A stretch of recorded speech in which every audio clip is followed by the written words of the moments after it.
The Sox are hot, folks. In fact, they are red hot. The question is, can they keep it up?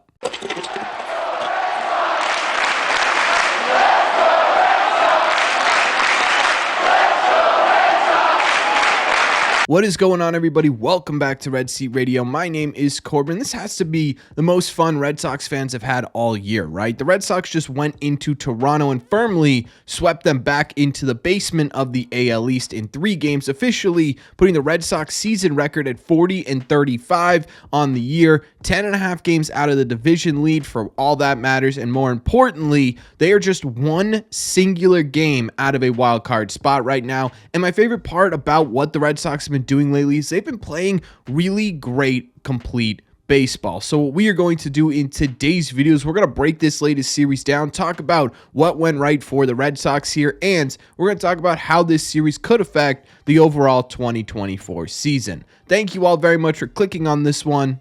Let's get into it. Okay, I think we just simply have to start by talking about the offense right now because it is flat out on fire. They have scored at least 4 runs in their last 5 games on this 5-game win streak. Over that period, they've scored 35 runs total, averaging 6 runs every single game. I mean, they're just flat out killing it right now. And the best part about it is it's tough to figure out who's been the best hitter over that stretch. In this series, there were a ton of great individual performances where it's almost impossible to pick an MVP. Guys like Tyler O'Neill, who returned to his homeland and blasted 3 home runs in this series. That included a 2 home run game to open this series up. He ended up with 2 hits in each of the first 2 games here and 3 RBIs. Still somehow only hitting solo jacks, but we take that every single day. Him being healthy and more importantly, him being comfortable in the box fully transforms this lineup, especially with him dead in the middle of this order. And we saw exactly what a transformed Red Sox lineup with Tyler O'Neill in it looks like in this series. Ceddanne Rafaela is on absolute fire right now. He only played 2 games, but in those 2 games, he had 5 total hits, a double, a home run, and 2 RBIs. In his last 10 games, he's been hitting .460 with a 1.109 OPS. Just ridiculous stuff. Oh, and he swiped 2 bags as well. He's becoming a menace at the bottom of the order. This is the sort of Ceddanne Rafaela we've been expecting at the plate. Obviously, not to keep this hot streak up, but to get more towards league average. You combine his hot streak with what he's been doing out in the outfield, he's one of the Red Sox's most valuable players. Jarren Duran had a hit in every game of this series, including a home run in the finale. That now pushes his hit streak up to 10 total games. He's hitting .333 with a 905 OPS during that stretch. If you are not voting 5 times a day, which they allow you to do, for Jarren Duran to be an all-star, I don't know if you could consider yourself a Red Sox fan. He is absolutely the most deserving player of an all-star spot this season. Go out and vote Duran. Dom Smith had himself a pretty good series here. He had a hit in all 3 games with 2 RBIs and a double. His defense has not been good lately, but he's producing a bit more at the dish, which is great. Rafael Devers had a home run in this series as well as a double. He's cooled off a bit lately in terms of his overall season metrics, but he's still managing to do damage when he's getting hits. It's pretty indicative of where the Red Sox offense is at right now, where Rafi can have a bit of a quiet series and the Sox still managed to put up 18 total runs. Finally, and Manuel Valdez had a monster shot in the finale. Not a whole lot of production outside of that, but he did score 3 times in this finale, and when he gets a hold of a baseball, it's absolutely majestic. Overall, look at the diversity in this lineup right now. It isn't just that the Red Sox have one dude who's really hot right now carrying this offense. They are getting production from all over the place. It's like this entire team caught fire at the same time, and it is absolutely incredible to watch. And the Red Sox are just getting healthier, folks. They're not going to get unhealthier than this. Wilyer Abreu's coming back in the next couple of days. You've got Vaughn Grissom on the mend, Tristan Casas on the mend. They're about to add some really big pieces to this Red Sox lineup that's already on fire. The best part about this series offensively, in my opinion, is that they were able to beat you in a ton of different ways. They were able to use their athleticism to manufacture runs. They were able to use their power to manufacture runs, and they were able to use solid contact to manufacture runs. The Red Sox offense right now isn't just scoring on a power surge. They aren't just scoring on easy plays missed by the Blue Jays. They are beating you every single way possible, and to me, that is absolutely encouraging signs that the Red Sox have sort of found their identity offensively, and it is really, really dangerous.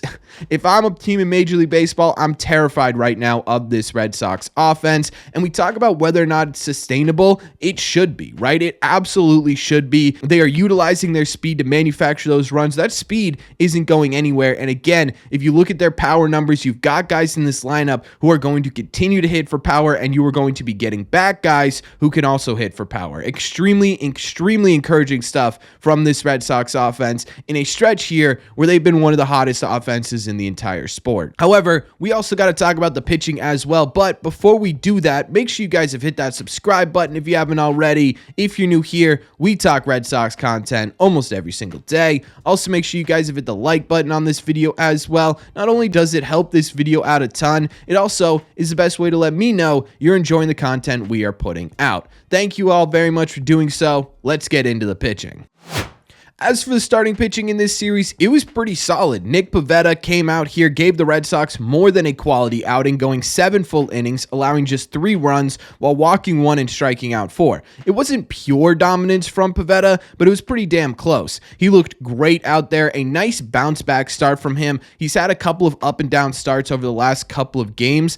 This was a really great bounce back. He's now firmly below 4 at a 3.88 ERA, which you absolutely love to see. Hopefully, we start to see this Pivetta more often than not. Houck had what I think would many consider an off night for him. It was his shortest outing on the mound since May 15th. He only went 5 2/3 innings. He allowed 3 runs, but only 2 of them were earned, and he struck out 5 while walking 2. Look, we said it last time he pitched on the mound, but if this is what we're considering an off day for Tanner Houck, I'm a very, very happy camper. He still is the Red Sox ace, and he's still putting together really solid outings, even if they aren't 7 innings, no-hit baseball. Brayan Bello had, I think, a bounce-back start. On paper, it looked much better than it has over his last couple outings with 6 full innings, 2 earned on 7 hits, with 2 walks and 6 Ks. He did also hit 2 batters here as well. It was sort of a controlled wild for Brayan Bello in this series. There was a lot of traffic on the base pass, but not a lot of damage, which I would say is absolutely an improvement over his last 2 starts, where it was a lot of traffic and a lot of damage. He's still making adjustments, of course. He's still kind of throwing hissy fits on the field, which I don't love all that much, but it looked a bit better yesterday, and that is an encouraging sign. His ERA is down below 5, which is absolutely progress. As for the bullpen in this series, it continues to be absolutely fantastic.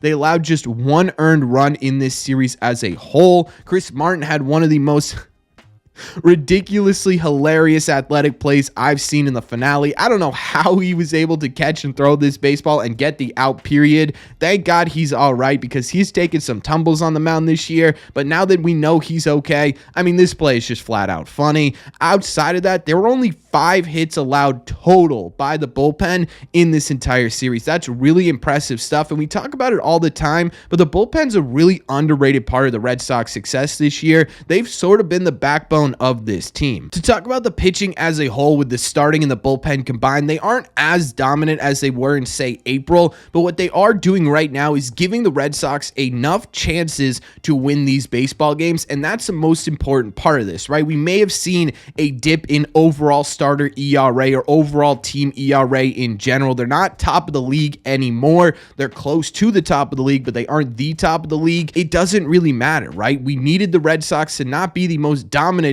starting rotation in baseball, the most dominant pitching staff in baseball. We needed them to be above average, and that's exactly what they've been doing over this stretch, and it's been absolutely everything the Red Sox have needed, right? They just needed a rotation that's going to keep you in baseball games and give you a chance to win, and that's what the rotation and the staff in general did in this series. Now, overall, looking at this series as a whole from all angles, this is the best baseball the Red Sox have played this year over this stretch, and it feels like they're simply just getting better every single day. One thing that I really noticed in this series is that they're having fun playing baseball, probably more fun than than we've seen this entire year. Alex Cora's sitting in the dugout smiling, goofing around. The team is smiling and goofing around, and they're playing relaxed. They're playing with confidence. They're playing like they understand themselves and they understand who they are. And I think that's a really big reason as to why they've been so successful lately, because it feels like over the last 10 games, this team has really found itself. It's found its identity and it's figured out who they are on the field, and that leads to a lot of success. We talk about it all the time, right? With the inexperience on this team, confidence is going to be key for this team's success, and I don't know what can make a team more confident than going in, beating the best team in the NL, beating the best team in the AL, and then absolutely stomping on the team that was trying to fight for your third place in this division. That builds a whole lot of confidence, and on top of that, it's not just, again, that one person is really sort of carrying this team right now. They are playing together, they are playing for each other, and they are absolutely dominating. I don't know if you can ask for more as a fan right now. I don't think you can. This is the happiest I've been as a Red Sox fan since the season started. This is what we wanted to see from this Red Sox team. We wanted to see more athleticism. We wanted to see more complete baseball, and they are giving you that at the highest level possible. This really couldn't have come at a better time, to be honest with you, right? The Red Sox are trying to fight to prove to this front office that they are worthy of investing in, and right now they are doing everything in their power to show them that they can. What's interesting to me is that the Red Sox are now 9-4 after John Henry made the comments that he did. If that isn't bulletin board material, I don't know what is, and I'm wondering if they are using that to their advantage and they are playing despite what their owner says about them.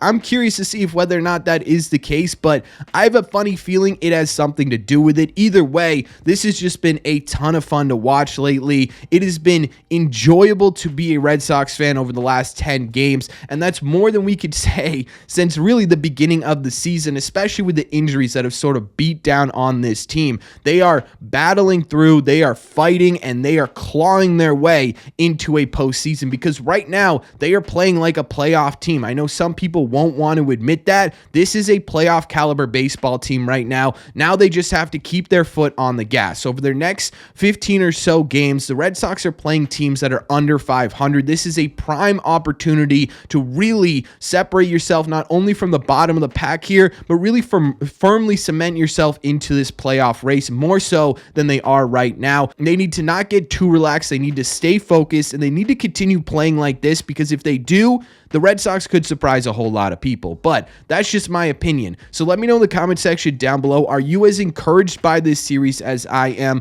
What are your thoughts on the overall state of the Boston Red Sox? Have they changed your mind at all this season or this stretch? Is this something you're paying attention to, or is this something that you think is a flash in the pan? Let me know all your thoughts on the latest Red Sox series in the comment section down below. As always, if you made it to the end of this video, do me a favor. Make sure you guys have hit that subscribe button if you haven't already. If you're new here, like I said, we talk Sox almost every single day. Also, make sure you guys have hit the like button on this video as well. Just helps these videos out a ton, and it's the best way to let me know that you enjoy the content. Don't forget, you can also always get these episodes available everywhere you get podcasts. Link to Spotify and Apple Podcasts are in my description, or you can head over to your favorite podcasting app and look up Red Seat Radio. Thank you all very much for clicking on this one, and I will see you in the Red Seats.